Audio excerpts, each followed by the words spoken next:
Привет всем, здравствуйте! С вами я, Александр Брас, на канале «Мировая история террора». Сегодня я хотел бы поговорить о таком понятии, как политический ислам или исламизм. Эти словосочетания все больше проникают в нашу жизнь, хотя мало кто из обычных людей знает и понимает их истинное значение. Вообще-то людям, которые далеки от ислама и мало знакомы с учением Мухаммеда, словосочетание «политический ислам» звучит как-то странно. Если ислам – это религия, то как религия может быть политической? Для мусульманина же эта формулировка звучит также не менее странно, но по другой причине, поскольку для человека, исповедующего ислам, религия неотделима от политики, от государства и от всех сфер жизнедеятельности человека. Ведь в исламе нет разделения на светскую и духовную власть, поскольку мусульманские правители, начиная с первых халифов, были воплощением одновременно и духовной, и светской власти.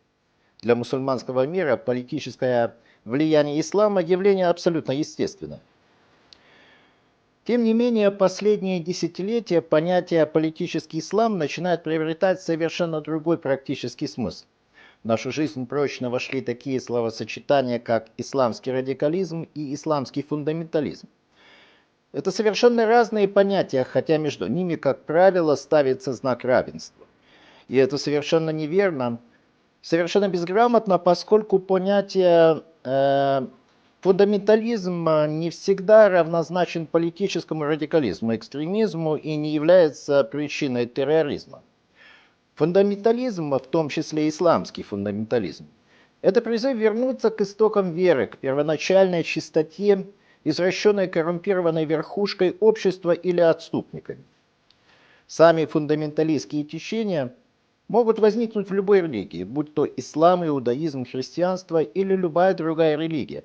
И вообще-то понятие фундаментализм, применительно к религии, возник не на Востоке, как принято считать, а в Соединенных Штатах в начале прошлого века, когда в 1919 году группа пресвитерианских, методистских и баптистских пасторов создала так называемую Всемирную христианскую фундаменталистскую ассоциацию с целью защиты того, что они называли фундаментальным положением веры, в том числе отрицание научных фактов, противоречащих тому, что описано в Библии, взять хотя бы их борьбу с дарвинизмом. Поборники мусульманского фундаментализма, по-арабски салафия, от слова салаф, предки, тоже стремятся вернуться к истокам своей религии, очистить ислам от темных, искажающих его наслоений, внесенных туда нечестивыми правителями, погрязшими в разврате и роскоши элиты.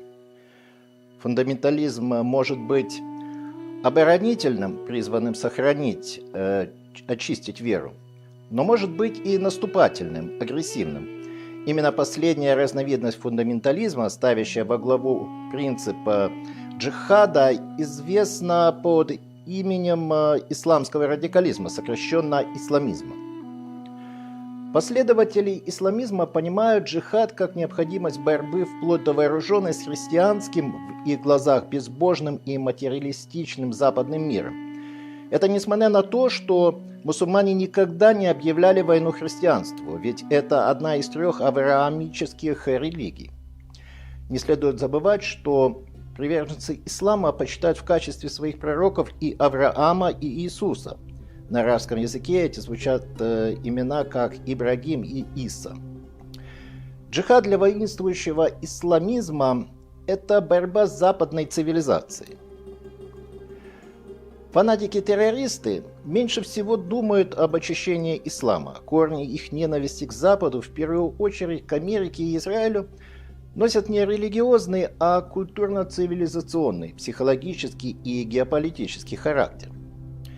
В не меньшей степени претензии и недовольство исламистов связаны с их собственными национальными государственными образованиями. В их понимании, в политическом плане, современный светский национализм был признан несостоятельным. Ни либеральный, ни национализм, ни монархии, ни диктатуры, ни арабский национализм, социализм не выполнили своих обещаний и возложенных на них надежд. Обвинения в коррупции и несправедливом распределении национальных богатств и ресурсов коснулись не только отдельных стран, а целого региона. Как западный капитализм, так и марксистский социализм были отвергнуты арабо-мусульманским миром, поскольку их сочли частью проблемы, а не средством его решения. Соответственно, исламисты требуют возвращения к исламскому закону шариату, требуют создания проекта государства и общества, которые направлялись бы исламом и основывались бы на социальной справедливости. Развивая тему глубокого разочарования мусульманского, прежде всего арабского мира, существующими моделями светского устройства общества, как то демократического западного образца, насеровского социализма, военных диктатур и монархий, я хочу отметить, что подъем ислама наблюдается практически во всех мусульманских странах. Исламизация, начавшаяся с культуры, затем перекинулась уже на социальные и политические сферы.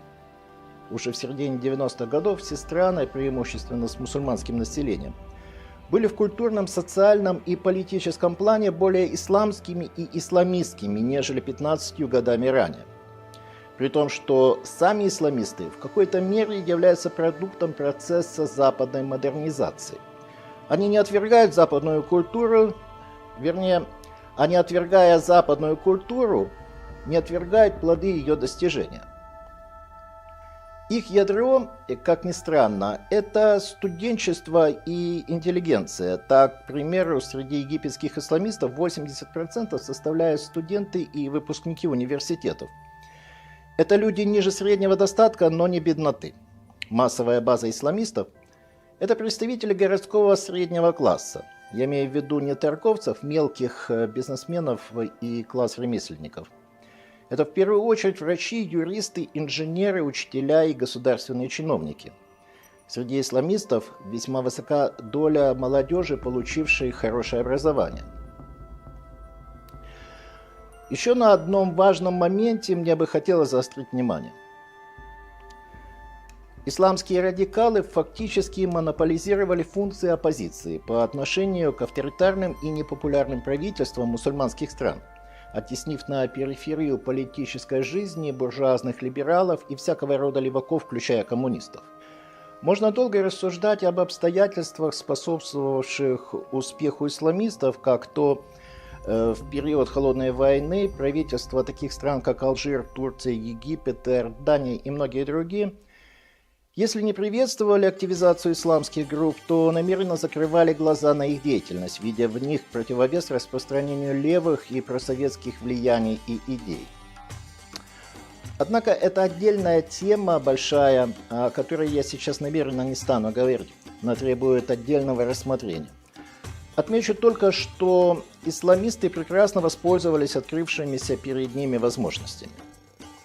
К примеру, в Египте в начале 90-х годов уже действовала разветвленная сеть исламских организаций, заботившихся о здравоохранении и образовании, активно занимавшиеся благотворительностью и обеспечением трудоустройства населения. Я не имею в виду братьев-мусульман, в Египте они под запретом. И на этом поприще исламские организации действовали куда более эффективно, чем правительство, и в этом их безусловная заслуга, стоит признать. Также и в Иордании, теперь уже братья-мусульмане, создали отдельную от государства социальную инфраструктуру, включавшую в себя 20 бесплатных поликлиник, 40 исламских школ и 120 центров по изучению Корана. Ну, цифры, понятное дело, приблизительные. Вследствие этого популярность исламистов росла, а главное, их идеи поддерживала молодежь, провозглашая главный политический лозунг исламистов. Ислам – вот решение. Иными словами, ислам – решение всех проблем. Это происходило не только в Египте и Иордании, но и Алжире, Турции, Пакистане, Марокко и даже Индонезии. Движение исламистов набирало силу и вскоре охватило весь арабо-мусульманский мир. Как результат и следствие непонимания угроз новых реалий, с которыми в первую очередь столкнулись страны Ближнего Востока и Персидского залива, Родились такие террористические монстры, как Аль-Каида, Аль-Джама аль-Исламия, Джихад аль-Ислам аль-Масри и многие другие международные исламистские террористические организации.